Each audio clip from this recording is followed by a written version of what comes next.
Accède, comme son nom l'indique, c'est une association pour l'accès à l'éducation et qui a pour but d'appuyer vraiment la formation des jeunes défavorisés dans les pays les plus pauvres du monde.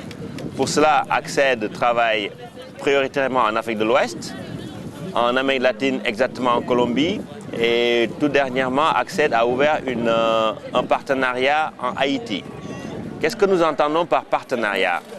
À travers le partenariat, Accède essaye d'amener un appui en termes de conseils, en termes d'expertise et aussi un appui financier à nos différents partenaires qui sont dans les pays du Sud, qui encadrent des populations qu'on appelle les orphelins et les enfants vulnérables, à qui nous donnons des subventions pour qu'ils retournent à l'école ou quand ils sont plus âgés, pour qu'ils subissent une formation professionnelle. Comme on fait une approche intégrée, nous essayons aussi d'appuyer les familles à travers le microcrédit pour que ces familles développent des activités qui prennent en charge leurs propres enfants et comme ça, Accède peut s'occuper d'une autre tranche de la population.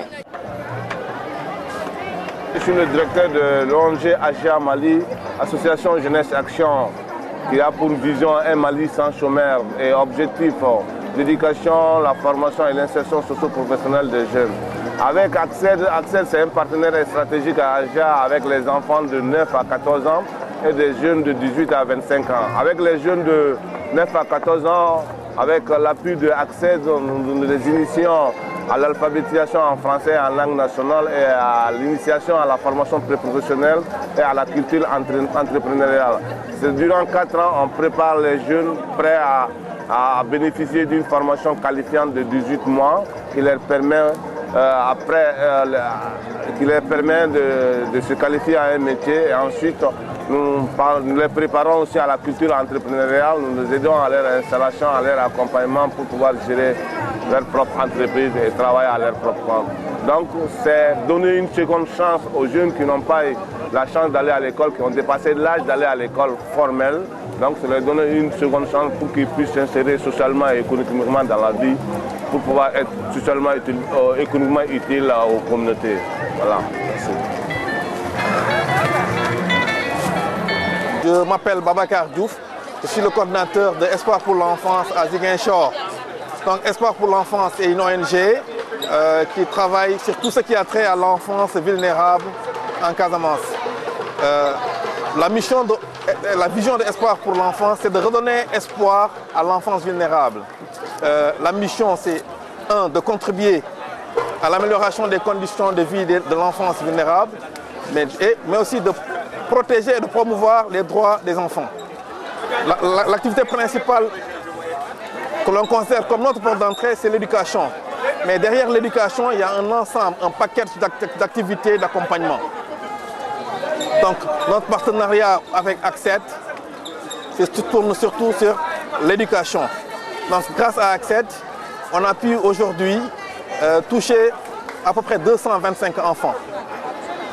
On les appuie sur l'éducation, principalement.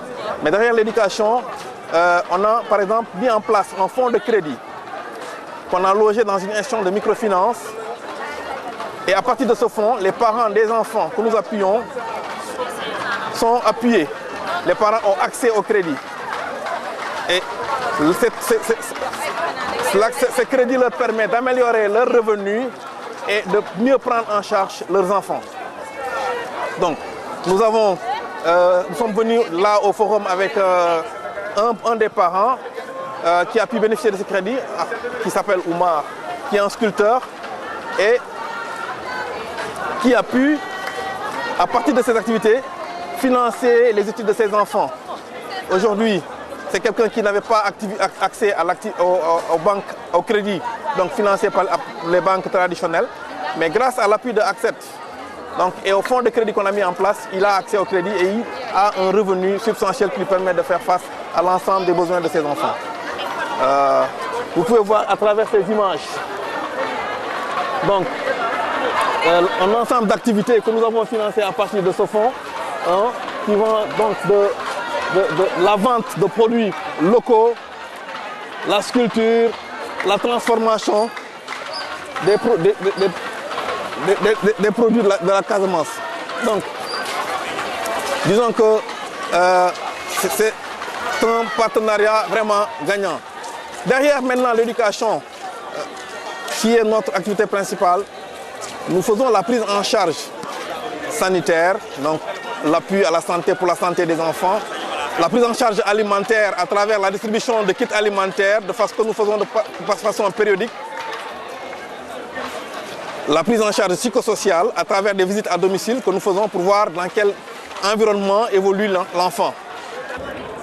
Nous sommes une association des personnes infectées et affectées par le VIH. Moi, je suis la présidente de l'association à Ziguinchor, en Casamance. Nous nous réunissons, nous avons des activités, nous faisons aussi pour l'alimentation, nous faisons des produits en confit, oui, en confit, et aussi des céréales améliorées, de la farine améliorée. Dans le cadre d'Accède, j'ai eu l'occasion de visiter plusieurs projets et j'ai été impressionnée par tous ces jeunes qui avaient vraiment envie d'être formés. Au niveau du Mali, on a des formations essentiellement qui sont axées sur la pratique. Par exemple, les jeunes qui font de la menuiserie vont faire des choses qui peuvent se vendre directement. Ils ont fait aussi une étude, ça m'a beaucoup impressionné, ils ont fait une étude de marché au niveau de tout ce qui était métallurgie. Et ils sont rentrés en contact avec les femmes des villages. Et ces femmes des villages qui avaient envie de développer des activités génératrices de revenus ont demandé à ce que leur construisent par exemple des machines pour pouvoir concasser le grain. Et à travers ces machines, elles ont pu se faire une activité génératrice de revenus. Ces machines ont été fabriquées dans le cadre d'Accède. Et elles sont magnifiques, elles se sont beaucoup vendues et ça a permis aux jeunes aussi d'avoir un certain revenu. Quand les jeunes sont formés, une partie de leur revenu est gardée pour l'épargne pour qu'ils puissent par la suite devenir leurs propres entrepreneurs. Nous intervenons en priorité en Afrique de l'Ouest, où nous avons des partenariats au Mali, au Togo, au Sénégal et au Bénin. Nous sommes aussi présents en Amérique latine, mais seulement en Colombie. Et notre dernier partenariat est en Haïti, où nous avons voulu répondre aux conséquences du dernier séisme. Et pourquoi nous sommes au Forum social mondial? Nous y sommes parce que ça nous permet de rencontrer nos partenaires. Par exemple, vous avez rencontré l'Espoir pour Enfance, qui est notre partenaire à Ziguinchor. Vous avez aussi rencontré l'association Jeunesse Action, qui est notre partenaire à Bamako. Et donc le forum est un lieu d'échange et d'apprentissage. Et c'est dans ce lieu que nous apprenons les nouvelles pratiques et que nous essayons d'adopter dans notre travail. C'est aussi une occasion de connaître de nouveaux futurs potentiels partenaires.